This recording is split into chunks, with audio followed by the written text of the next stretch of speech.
Good evening and welcome in to State of the Tigers here on PowerMizzou.com Monday evening. And two changes. One, we're an hour early. Two, it's like we're 2 hours early because I thought we abolished daylight savings time, but it's still here and it is not pitch black outside. Gabe DeArmond, Drew King, how you doing, man? I'm doing good. How about you, Gabe? Hanging in, getting ready. God, people are going to get so tired of us in the next 2 weeks here. We will get to that. Look, the only thing that's really going to change here over the next 10, 14 days, we're going to do a lot of shows. Only thing that's really going to change is the business we're going to ask you to support at the beginning of it. Tonight, that is James Carlton State Farm Insurance in Webster Groves. James presents our Monday night show, State of the Tigers, every single week throughout the year. Football season, basketball season, off season.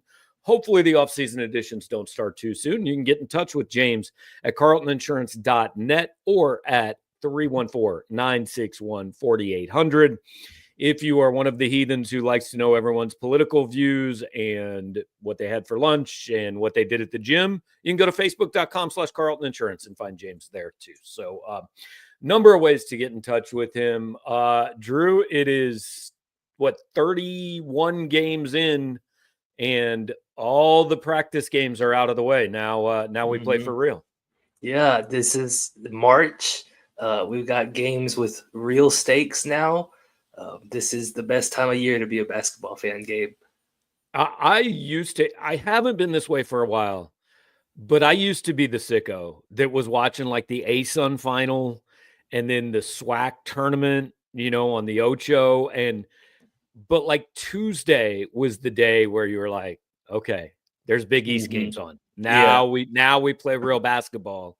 And man, I used to watch every single game in championship week. I used to be there too, but there's a lot of work to do nowadays covering this Mizzou team. Right. Yeah, we're going to miss a lot of it. You will probably miss a lot more than I will. You'll be headed to Nashville during the Wednesday games. I mean, I don't know. Maybe you'll leave at 4:30 and get there in time for the Arkansas South Carolina tip-off. That's your call. I'll try. Yeah.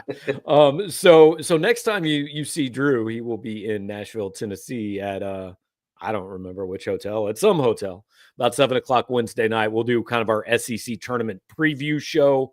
And then get into Mizzou, obviously playing 6:00 on Monday night. I want to invite you guys all to comment questions in the chat. We will get to them. Also want to tell you at 6:30, we're going to have Rocco Miller from Field to 68 and various other places talking brackets and all that.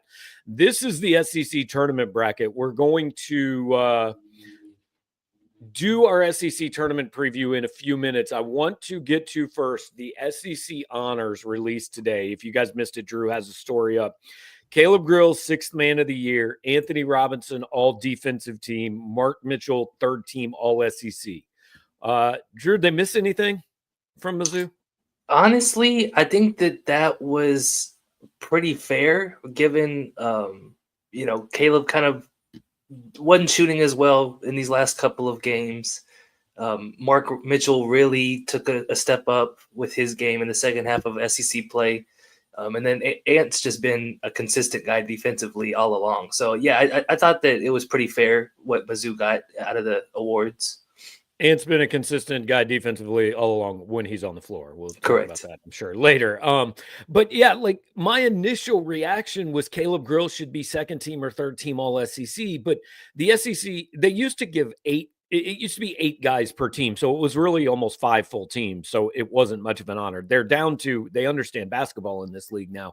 So it's only 5 guys on each team. I mean, I'm just going to read them off for the viewers or listeners. Janai Broome, you can't argue. Walter Clayton from Florida, you can't argue.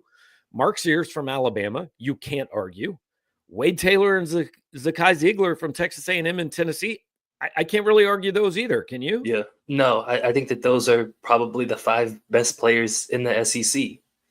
Yeah. 2nd team, Josh Hubbard from Mississippi State. I no disagreement. Trey Johnson from Texas was the best freshman in the league, and he had some huge games. Chaz Lanier was basically what Caleb Grill was a lot of this year from Tennessee. Colin Murray-Boyles from South Carolina honestly should have been first team, but who you kicking off that? And then Otega Owe from Kentucky, he was averaging 20 a game for a while.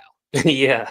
And like, if anybody, you could probably say, well, like Trey Johnson, what did Texas win? Or Colin Murray-Boyles, what did South Carolina win? But those guys were awesome this year. Like Trey Johnson, I'm pretty sure led the league in scoring in SEC play.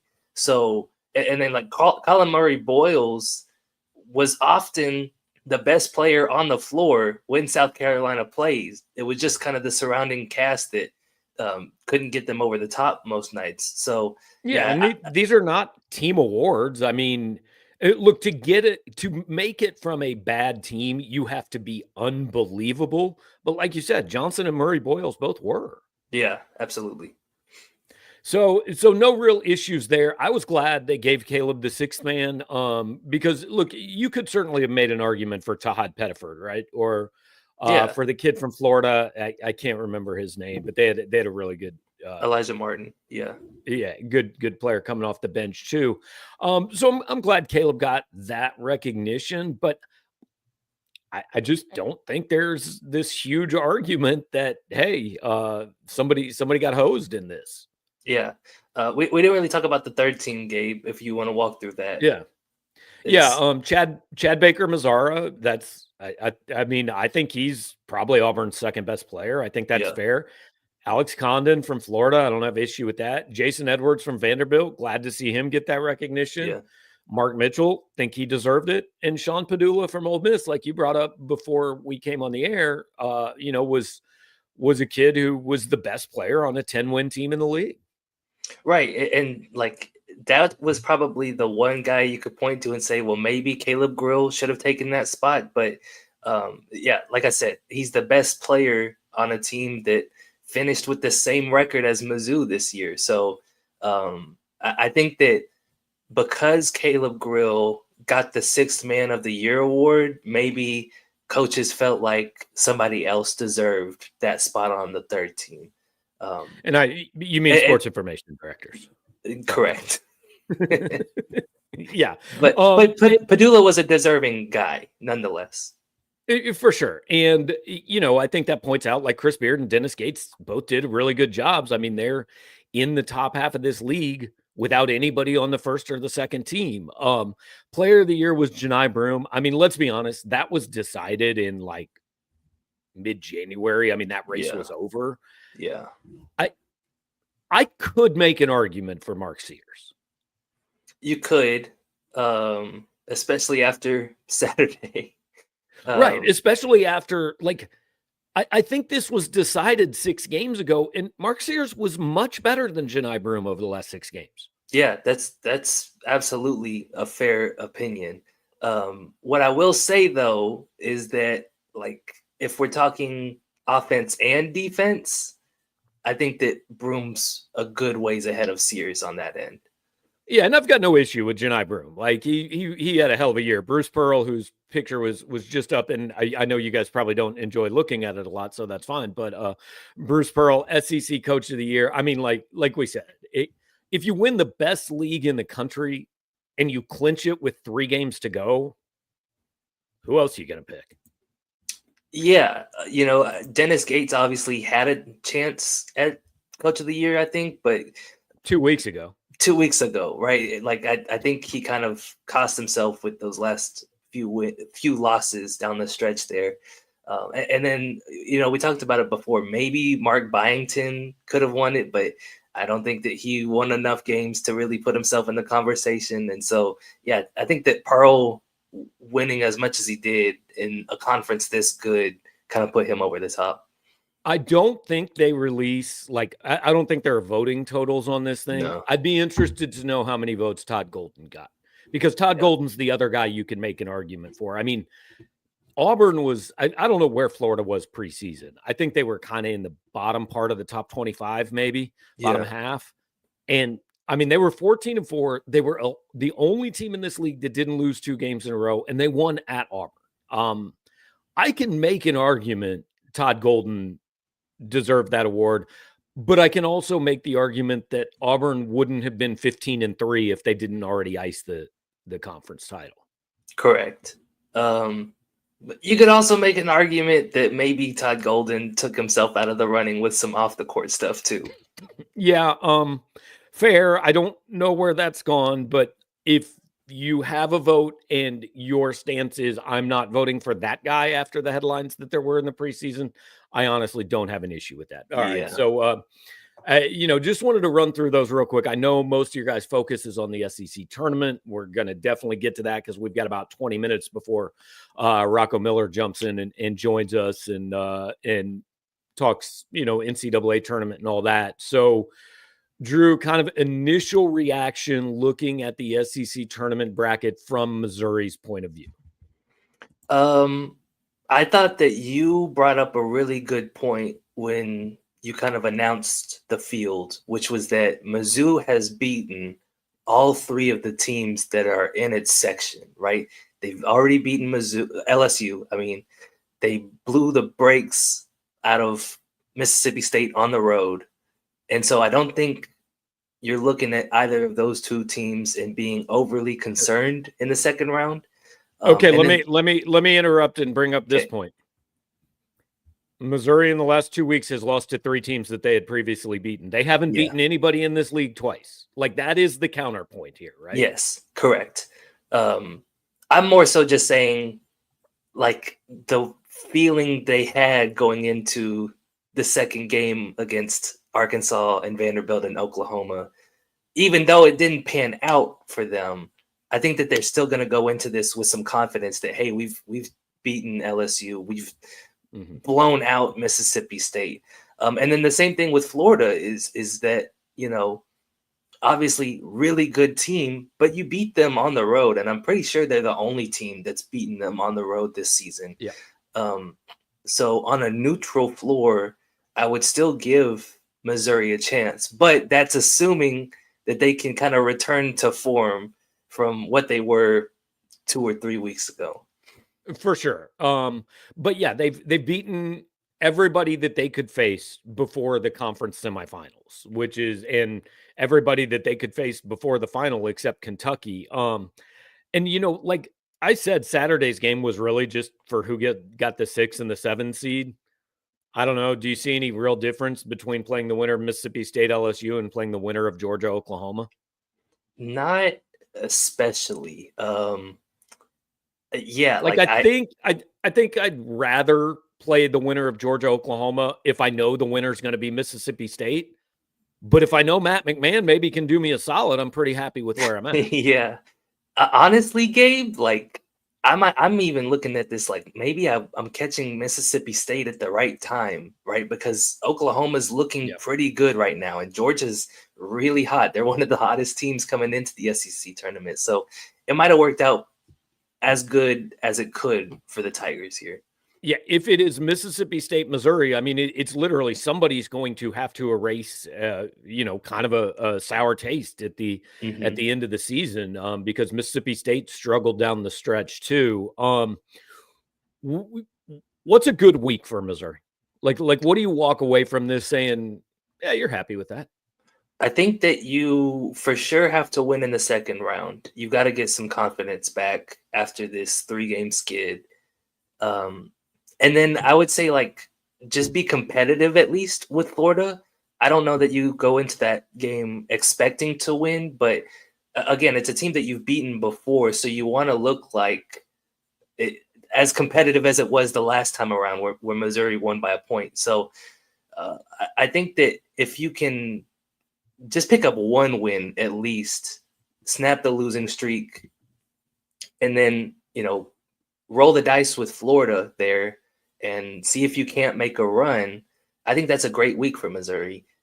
Because right now I think it's all about just trying to snap out of whatever funk they've been in over the last 2 weeks. Yeah, I think here's where we'll differ. I think if you win Thursday and you're competitive with Florida, it's a fine week. I think if you beat Florida, it's a great week. I don't think 1-1 can be 1-1's fine. Like, it's what you're supposed to be. It doesn't wear you out. I don't think, unless they're playing Saturday and maybe even Sunday, I don't think Missouri can really do anything to change their seed. Mhm. Now, I mean, if they beat Mississippi State and then they go beat Florida, if things go their way some other places, I think it's possible they bump from a 6 to a 5. I mean, we'll talk to Rocco about this, but I think they're a 6 right now. Would you agree with that? Yeah, I think that's pretty fair. I think that's where Bracket Matrix has them. I think Rocco has them as a 7, which I'm interested to talk to him about that. But yeah, I would say that Missouri's pretty firmly out of the protected seed conversation at this point, and Like, 5 is I kind of don't the think best they even can do. Yeah, I'm not even sure winning the tournament can get you to a 4. Yeah.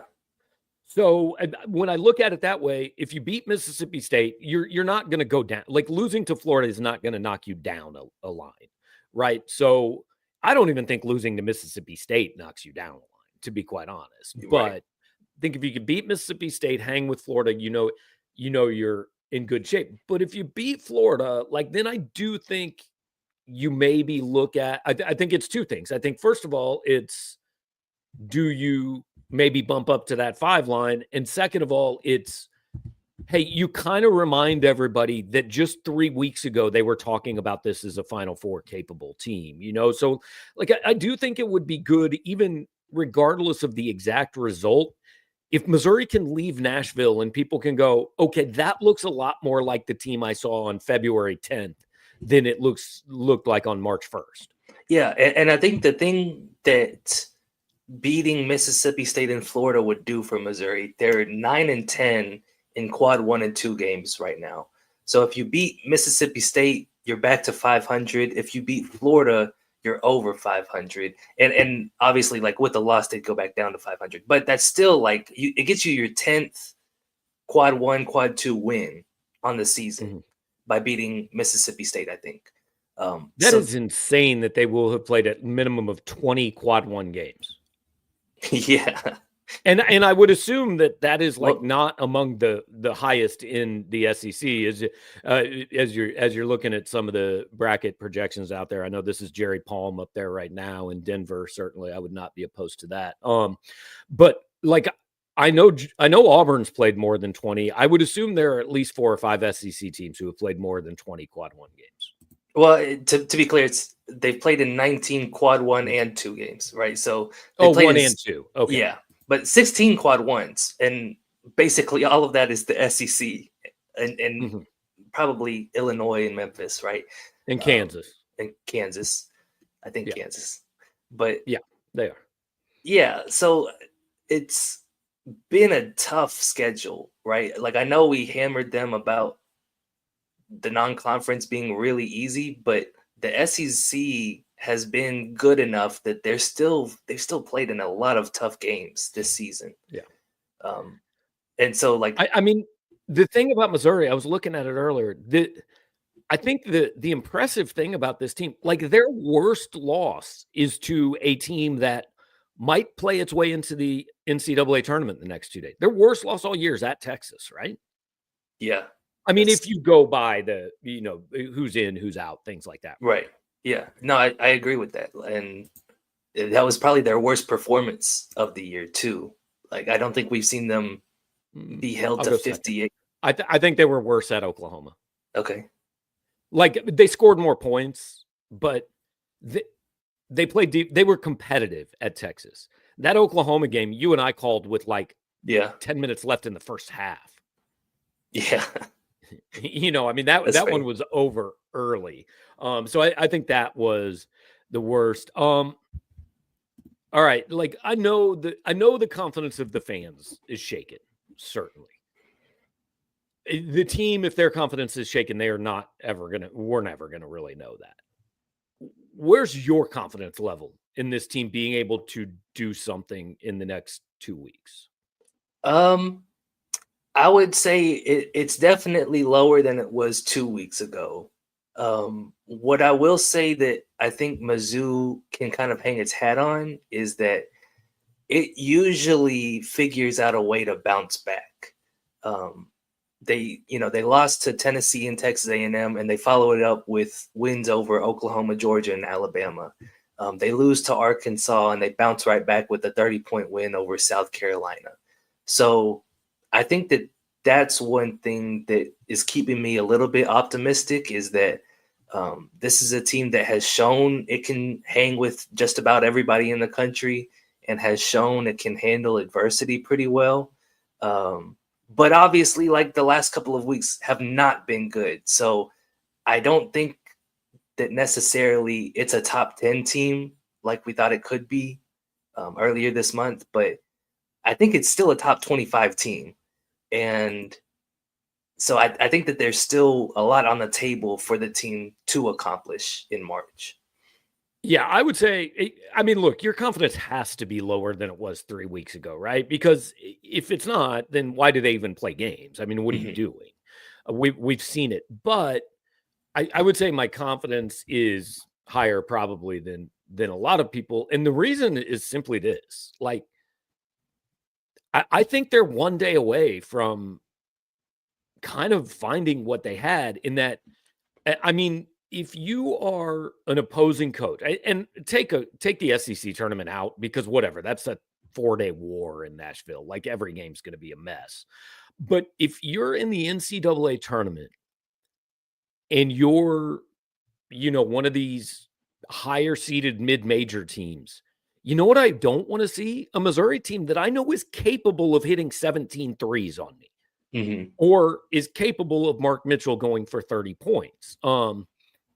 And so that's what my confidence lies in, the fact that I think this is a team that if they see a few shots go down, all of a sudden we could look up and go, oh, hang on, they just scored 104 in the first round of the NCAA tournament.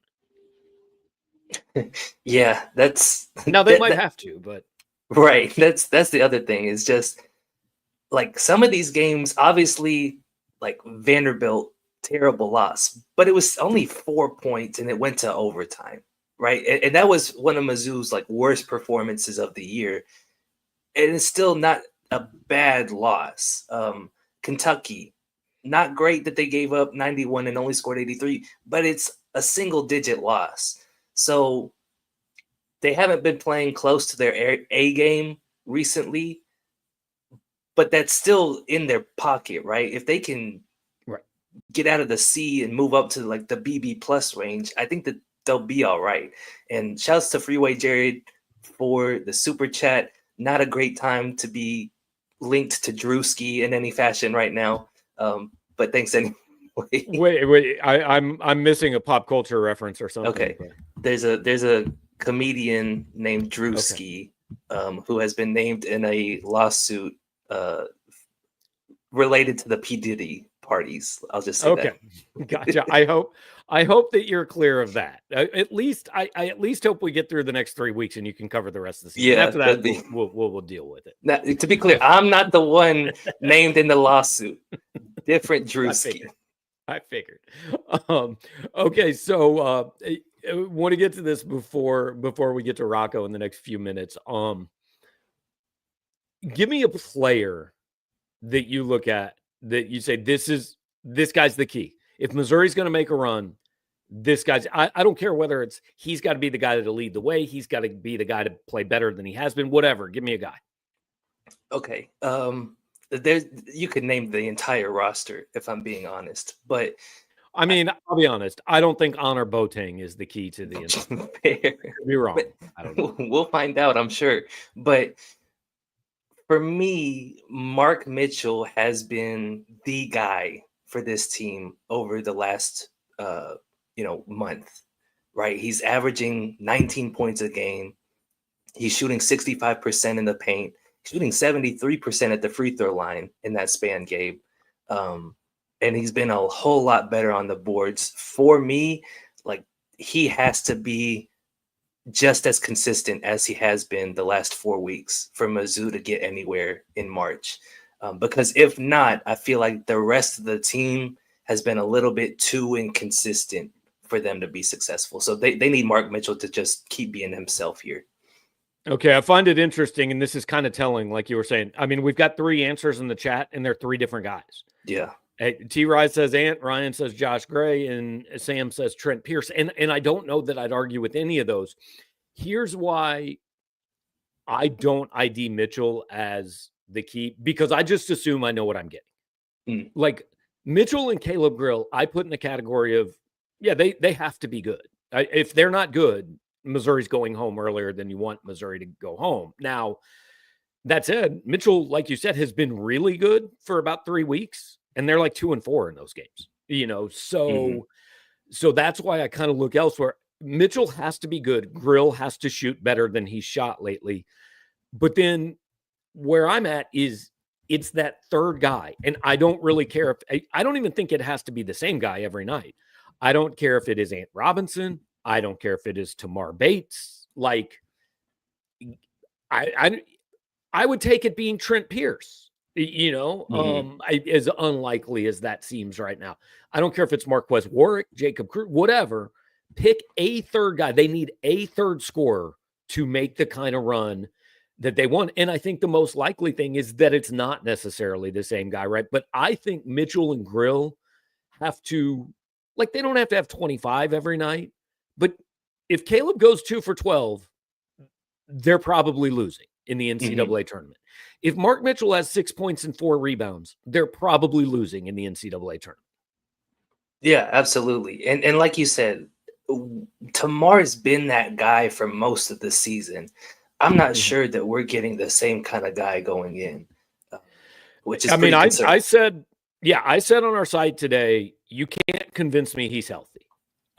Just because, like, I can't buy that suddenly with 6 games left to go or 4 games left to go in his senior season, he's just worse, and there's not a reason. Now, look, we've covered Dennis Gates long enough to know that whatever that reason is, we are not going to hear about it. If we do, we'll hear about it after the season. That's fine. That's his prerogative. Whatever the reason might be, but I just can't jump on board with, well, he just doesn't care anymore. Suddenly, after he's resurrected his career, he doesn't care about the last 6 games. That makes no sense. Right. Yeah. So if it's not Tamar, though, who are we thinking it can be? Marquez Warwick obviously had a great game, but, like, can he be that guy every night out? I'm not convinced. If it's going to be somebody every night, I think it kind of has to be Ant, which is scary because Ant can be every bit, like, Ant can be Wade Taylor on one night. And then he can be, like, I don't know, on the bench. Wade that sucks at basketball, but he can be that guy. He can be on the bench. Yeah. Right. He can have 3 fouls in 8 minutes the next night.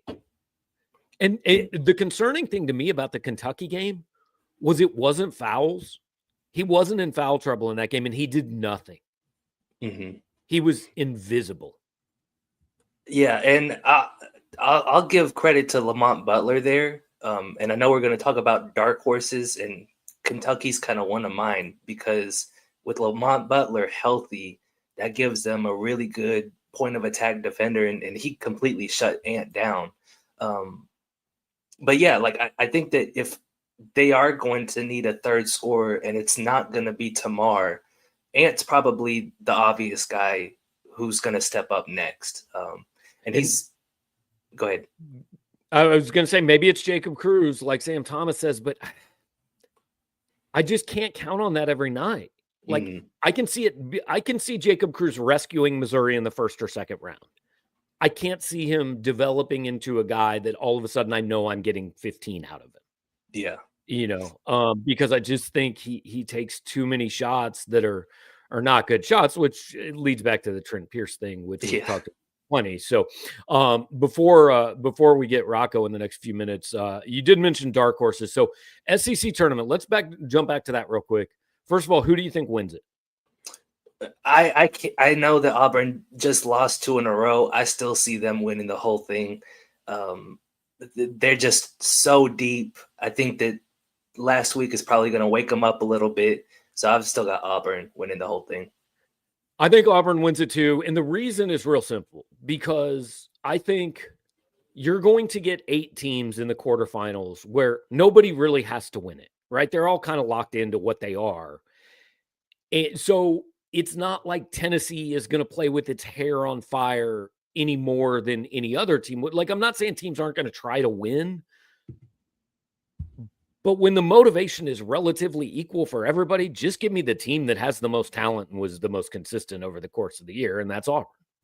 I agree. If it's not Auburn, I could see Alabama being it because, like you mentioned earlier, Mark Sears has looked like the best player in the league over Janai Broome over the last few weeks. And if we're getting that level of play out of him, Bama's going to be really tough to stop in March.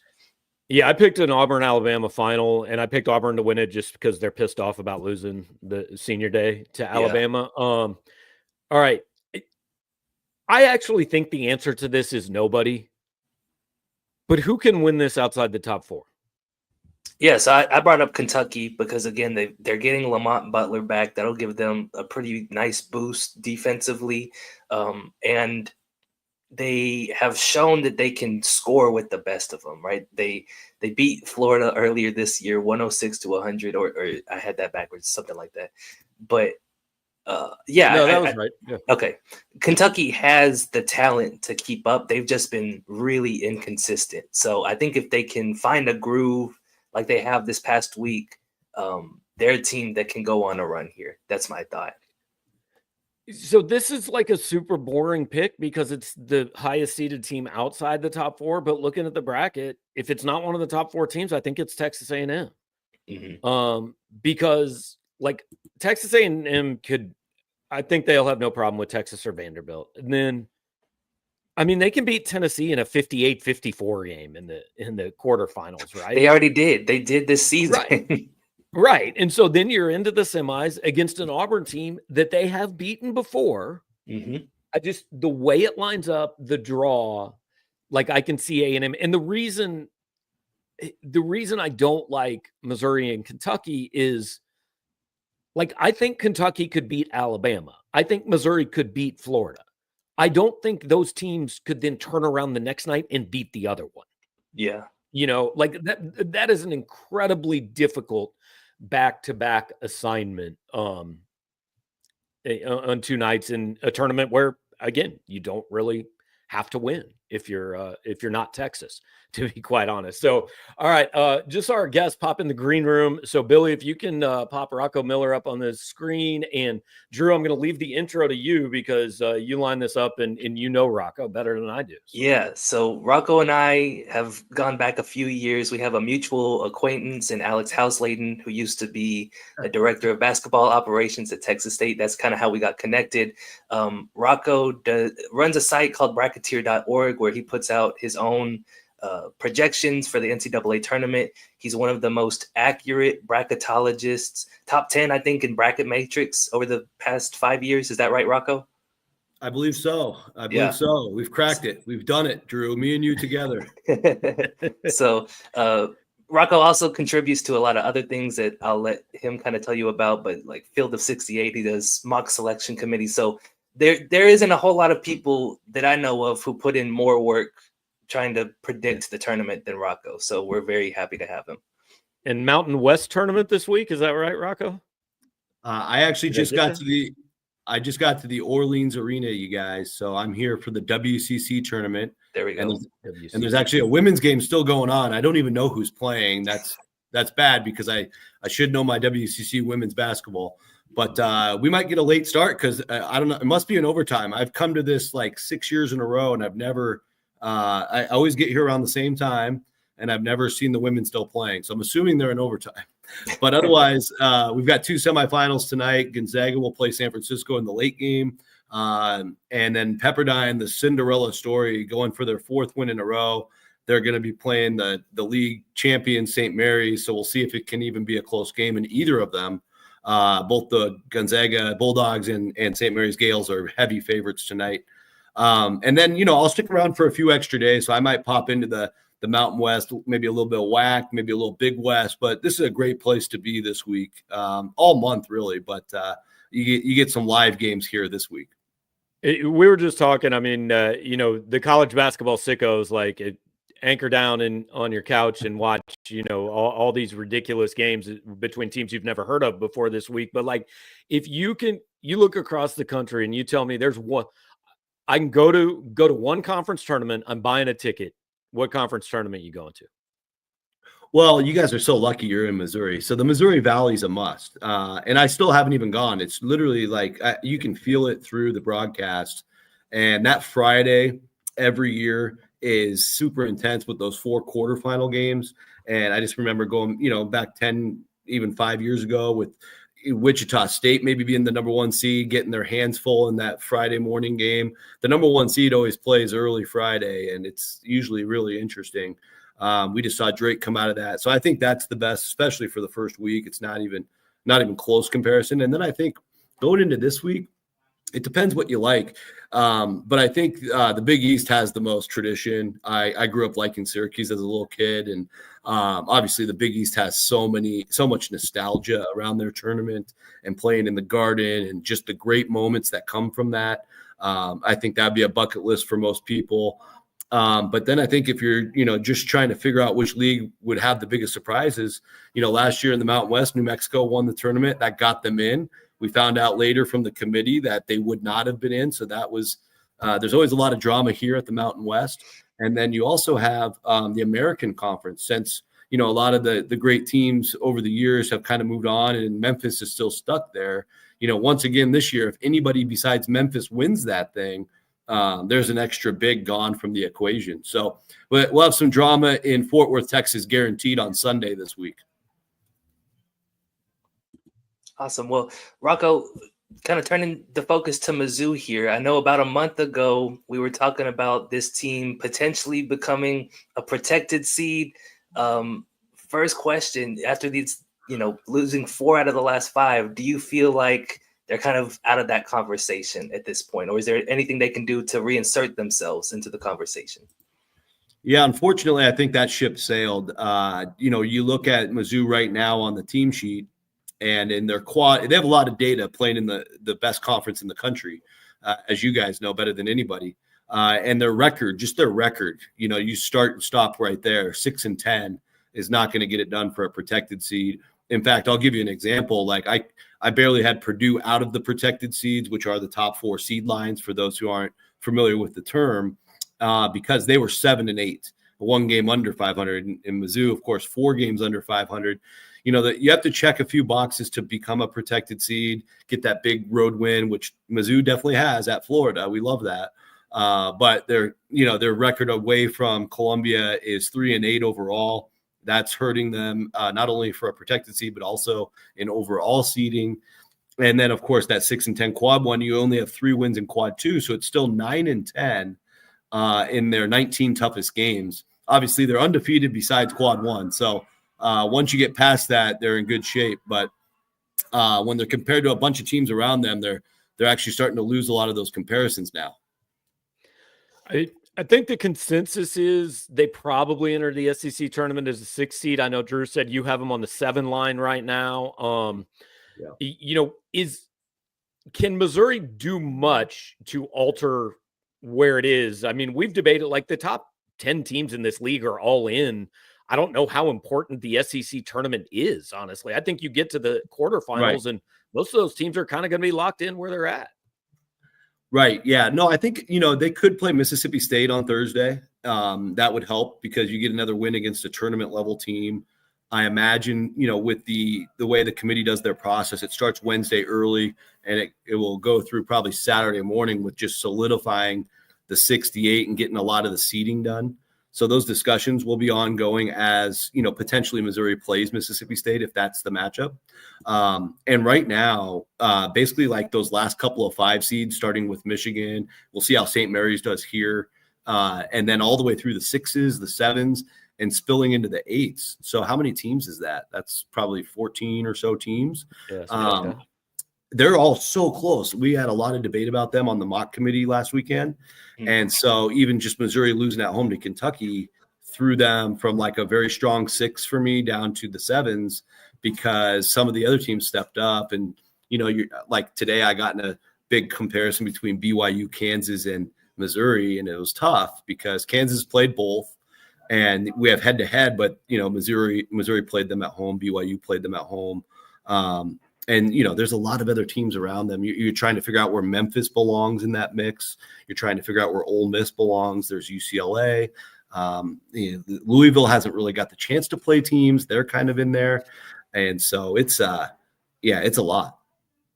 Yeah, Rocco, just kind of on the flip side of that, do you feel like a loss early in the SEC tournament could hurt Missouri in any way, whether it's to Mississippi State or LSU? Yeah, just from the sense that with all these teams I mentioned, they could lose even more tiebreakers, if you will, right? If they're kind of there's 12 committee members, so they're probably looking at all these teams a little bit differently, and that's where the discussion will start to. We don't know which way that discussion is going to go, but I know that 6-10 record and 9-10 top two quads. If you add another loss to that without adding another win, it starts to make that decision probably a little easier for most of that committee room. And, so once they start losing some of those votes and, that's how the process goes, it gets tougher and tougher. So like for me right now, Missouri's 27, they lost a comparison to Illinois, Kansas and BYU today, but mainly because of that record. So that's what I'm saying. If they beat Mississippi State, even get one win, adds a seventh win, either in quad one or just next to quad. It will be quad one on a neutral. So that alone could just help break some of those ties for the committee. Where do you draw the line of where a seed actually matters for these teams we're talking about? Because I've been saying for 2 weeks, like 4 or 5 seed, I don't care. It's the color of uniform you wear. You're just playing the other team. Even a 6 seed, to me, my reasoning is, okay, Florida, Duke. I think there's 6 elite teams in the country, probably. Florida, Duke, Houston, Bama, Tennessee, Auburn. Correct. After that, if you tell me I'm a 6 seed playing Iowa State or Texas Tech in the second round versus a 5 seed playing Purdue or Michigan in the second round, I don't know how big a difference there is. So where do you draw the line of this is where your seed starts to hurt you? Yeah, no, from a attacking March Madness perspective, I totally agree with you. It's all about the matchup. So, and I've got a lot of, mid-major conferences that I'm connected with and a lot of followers from there where they want to know where their teams go. And I tell them all the time, hey guys, don't get too greedy. You don't want to be a 9 or a 10 and have to play a 1 or a 2 right away. The data shows quite clearly if you're an 11 or a 12, your path to the Sweet 16 is a lot stronger. So like if you're Missouri, the difference of a 6 and a 7 is pretty big for the same reason. You'd probably much rather take on a 3 than be at risk against one of those 2s. Now, again, you're right. You're probably not going to see Alabama or Tennessee just because they're in the same conference. There still is a chance you could because there's so many SEC teams in the bracket. There's some scenarios where you might, but if you saw Michigan State or Texas A&M or St. John's or Kentucky or somebody along those lines, it's a little bit more digestible, right, from a matchup standpoint. For a guy like me, we are measured on every single slot that we put out there, 1 through 68. So we're so gung-ho on trying to be the most accurate in the country that it matters a lot if we're off even by like 1 or 2 spots. So we're pretty upset on Selection Sunday when the committee doesn't agree or we guess wrong for some reason. At least that's how I feel. So I'm very competitive with it. I'm a former athlete myself, so I take this very competitively. But you also just want to learn and absorb and get better each year. Hey, Rocco, real quick, I've got a party popper I'm going to shoot off because I meant to do this when you came on the show. Hang on. There we go. We do that for all our guests here. I love it. Rocco, about a month ago, I think I asked you, and you predicted about 11 SEC teams getting into the field. I'm curious if you're sticking with that number or if you think it's going to be a little bit more. I think 12 is the most likely. And that's due to the fact that Arkansas and Oklahoma, of course, stepped up on the final day of the season. Now, again, if Arkansas steps into Nashville and loses to South Carolina that first game, then they are going to be kind of back nervous, right? They don't want to take 2 losses to South Carolina. We just saw that ugly loss they had in Columbia a couple weekends ago. So a lot on the line there for Arkansas for that first game. I think if they get past that, they're in okay shape. Now, when you look at the Oklahoma Sooners, there's plenty of reasons to pick them apart. And I don't know if a win over Georgia solves all those problems. So I think Oklahoma's got a lot to play for. But I do feel good that 11 at least will get in. And the only chance it stays at 11 is if those 2 fall early and then we see some chaos across the country. I do think, based on the fact that Arkansas and Oklahoma have played themselves into a better position, the best guess would be 12. And then there's certainly a world where 13 can happen as well. So, I'll go with 12 for today, but 13's in the cards, and 11's like worst case. I assume that means Vandy in, Texas not. Texas way out for me. So the whole league is in play except for Texas, LSU, and South Carolina. Okay. I'm curious. All of these, like all we've heard all year is this is the best conference in the history of college basketball, all that. They're going to set the record. I mean, also, they should set the record. Conferences didn't used to. I grew up watching the Big Eight. I mean, when you double the number of teams, you might double the number that get in, right? But I'm curious how you think we're almost running into an SEC football type of thing where we could get to Selection Sunday and people go, well, yeah, Alabama lost 3 games, but they played 3 teams better than anybody Indiana played, and they should have been in the college football playoff. Do you think it's going to be really hard for this committee to seed all these SEC teams when they look at a team like Missouri? Hey, they lost 10 games, but they lost 8 of them to this league that's supposed to be the best ever. I'm just curious how hard you think it will be to seed this conference.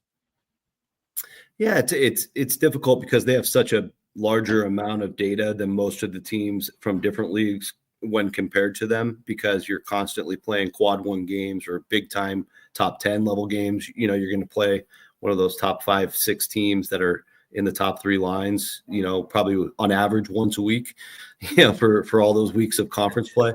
So there's just so much to look at, right? But I think when it comes down to it, one of the things I've been hearing a lot from the committee members and just different interviews that are out there publicly is they're going to look really closely at that win percentage. And that's kind of why I dinged Mizzou today. Well, it certainly wasn't personal. I love you guys, but and I was at the game in Athens. They looked tremendous that day. I was blown away by how good they played. But the fact that they're 6-10, 9-10 in those 2 categories, and you might have a Big 12 team or a Big 10 team with a few, couple less results than that, but they might be 500, they might be 8-7, so not, or maybe even if they're just 6-6, starts to look a little better than 6-10. The wins at the top of the resume are very important too. So that's where Missouri has a high floor because of that win at Florida. They got a couple other big road wins too. The one I was at, for example, the Mississippi State one is big too. Those are the only 3, but they're 3 really good ones. And so that keeps their floor pretty high, meaning they're not going to be able to slip down past like an 8. That would be worst case scenario. But that's kind of the way you go. And then at the very end, you can use those metrics. I try not to lean on the metrics till the very end because there is so much to look at from a data, results, wins and losses standpoint that the metrics should be there just to double check your work. And you can see that in the metrics. They fall in like the mid-20s, so they're going to fall between 5 to 8 seed line. And it's a weird year just with the quantity of teams that are in that same boat. Yeah. Drew, I know Rocco has a real job to do after this, unlike us, so I'm going to let you finish it up with him. Okay, well, Rocco, last question. This is a point of contention between Gabe and I. What are your feelings about potentially expanding the NCAA tournament? No, it's not. It's unnecessary, right? From a basketball standpoint, we have the conference tournaments. So there's 31 conferences. Everybody plays a conference tournament, and almost everybody is eligible. If you have leagues like the Big Ten and the ACC now, where the bottom 3 don't get in, but your conference tournament is another chance to get a bid. Just go out there, win the tournament, right? So that alone is expanding the field. If Colorado State goes and wins Mountain West tournament, or if somehow Pepperdine shocks the world and wins 2 more games, they're going to the NCAA tournament. So all these teams still have a chance to play their way in. And I think, the NCAA would be messing with something that is kind of sacred and traditional across common sports fans. Obviously, guys like us are big college basketball people, so we'll adjust, we'll adapt. It won't be hard for us. But I think for the common sports fan, it'd be a big challenge because you like having that clean bracket, those clean amount of games, Thursday through Sunday. Dan Gavitt, who's in charge of the NCAA operations, he's concerned about adding more games to that week or where do they fit in. And, is it going to screw it up? Is it going to be hard for somebody to fill out a bracket? Like if you're an average Joe that works at an office job Monday through Friday, what do you do that Monday, the morning after Selection Sunday? You're printing out like 100 brackets and you're putting it on people's desks and they're filling them out.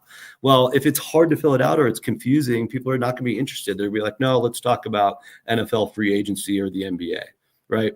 So I think the NCAA has to be extremely careful not to ruin this perfect event they have.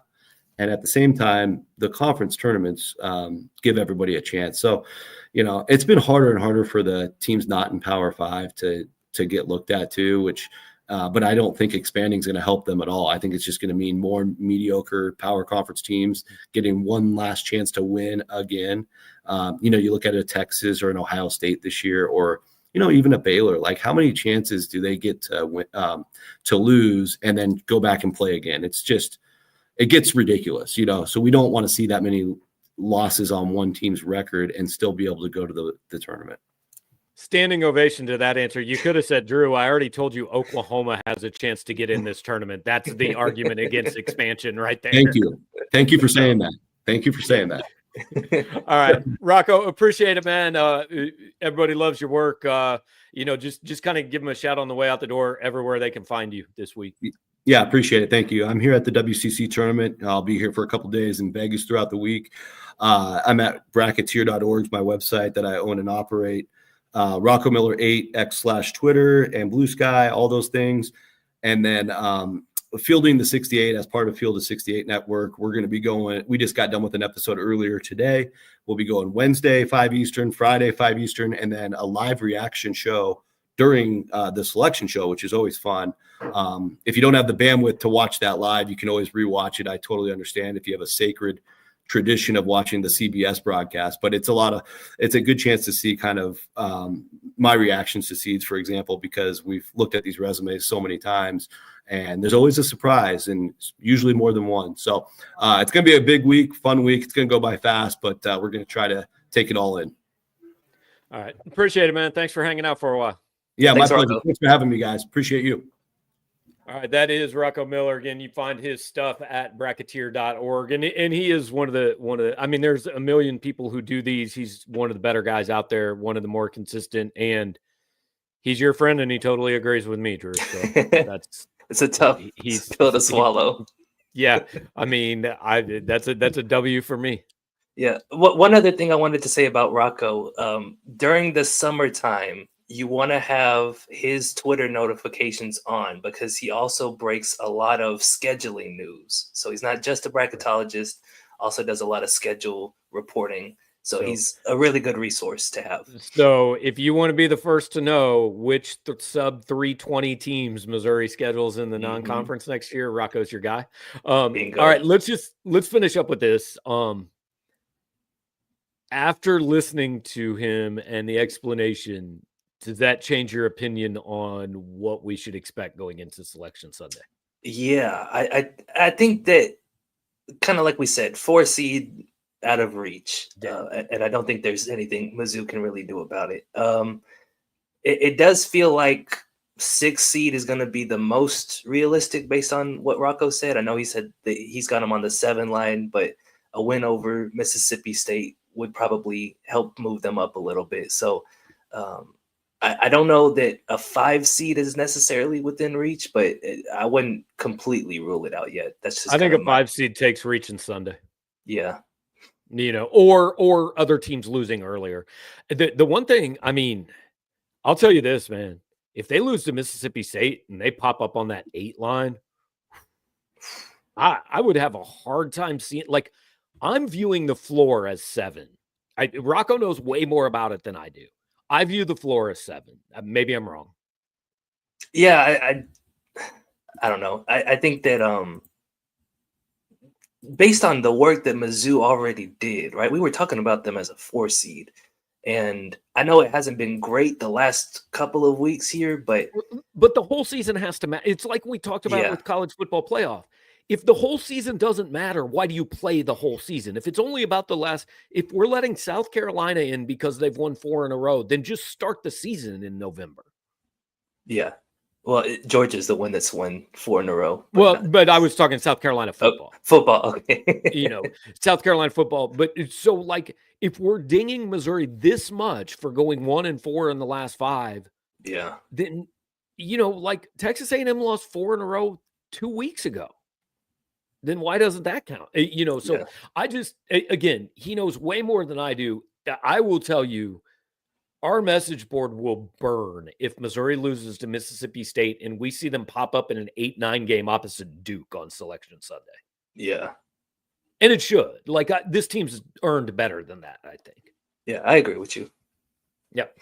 All right. So, media day tomorrow. Drew, I know you've got all kinds of stuff coming up before you leave town on Wednesday. And, like, this is really just Drew's site and Drew's YouTube channel for the next 2 weeks, guys. I'm just kind of here to do whatever else he needs, but about to have some fun.